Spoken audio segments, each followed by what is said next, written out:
లాభమా నష్టమా? ఎందుకంటే చూస్తా ఉన్నారు కదా, కేసీఆర్ గారు ఏదైతే ఏపీకి సంబంధించి వాళ్ళ అక్కడ పబ్లిక్ సంబంధించి కావచ్చు ఇవన్నీ మాట్లాడే కామెంట్స్. సో ఈయన ఇప్పుడు గెలవడం వల్ల ఎట్లా ఉంటుంది?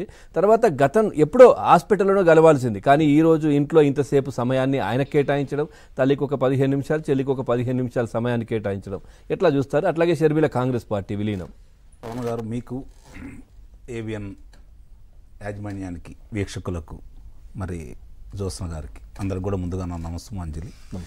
ఇప్పుడు జ్యోత్స్న గారు ఒక విషయం మర్చిపోయారు.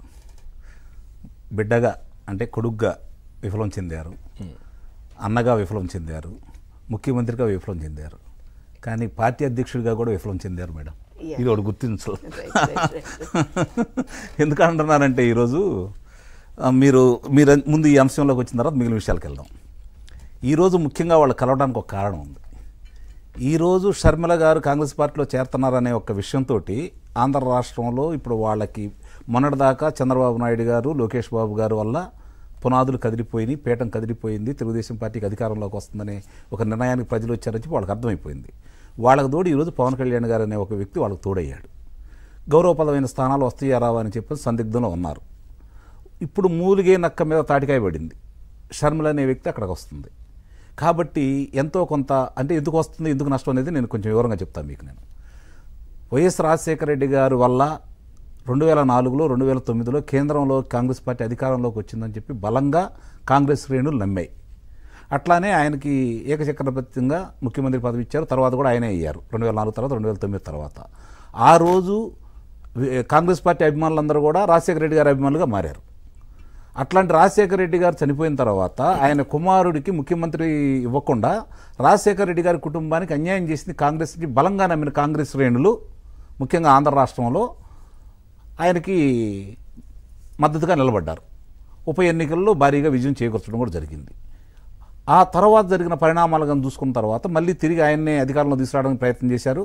కానీ ప్రజలు ఏంటంటే, విభజిత రాష్ట్రానికి కాంగ్రెస్ అన్యాయం చేసింది కాబట్టి రాష్ట్రం మళ్ళీ బాగుండాలంటే అనుభవజ్ఞుడు, మరి గతంలో అభివృద్ధి పదానికి పర్యాయ పదంగా నిలిచినటువంటి చంద్రబాబు నాయుడు గారు ఉంటే మనకి రాష్ట్రానికి ఉపయోగం జరుగుతుందన్న ఉద్దేశంతో తిరిగి ఆయనకి పట్టం కట్టడం కూడా జరిగింది.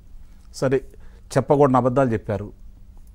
ఒక విషయాలు కాకుండా కూలంకుషంగా కనుక ఆ రోజు నుంచి ఈ రోజు వరకు ఆయన మాట్లాడిన విధానాలన్నీ చూసుకుంటూ ఉంటే ఆయన మీద ఎలాంటి అపనిందలు వేయాలో, అలాగే దానికి తెలుగుదేశం పార్టీ వాళ్ళు కావచ్చు, ముఖ్యమంత్రి గారు కావచ్చు, వాళ్ళ మంత్రులు కావచ్చు తిప్పికొట్టిన దాంట్లో విఫలమయ్యారు. తిరిగి ఈయనకు అధికారం చేపట్టారు. ఎట్లా వచ్చింది అధికారం? నువ్వు కారాగారంలో 16 నెలలుంటే కాలికి బలపం కట్టుకొని తిరిగి ప్రచారం చేసినటువంటి వ్యక్తి షర్మిల. మోకాలికి చెత్త శిక్ష కూడా జరిగిందండి. అయినా సరే మళ్ళీ ఆపకుండా మళ్ళీ అది కొంచెం వెలుసుబాటు వచ్చిన తర్వాత పాదయాత్ర చేసి నిన్ను మళ్ళీ నిలబెట్టడానికి కారణమైంది.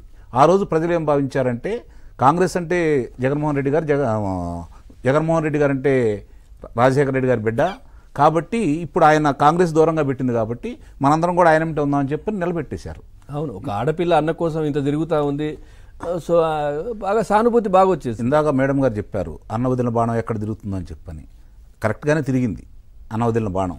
తిరుగుతూ ఈరోజు ఎదురుగా నిలబడింది. అది నిజంగానే నిలబడి ఆయనకే గుచ్చుకుంటుందా లేకపోతే ఏం జరుగుతుంది అనేది కొన్ని రోజులు కూడా మనం ఎదురు చూడాలి.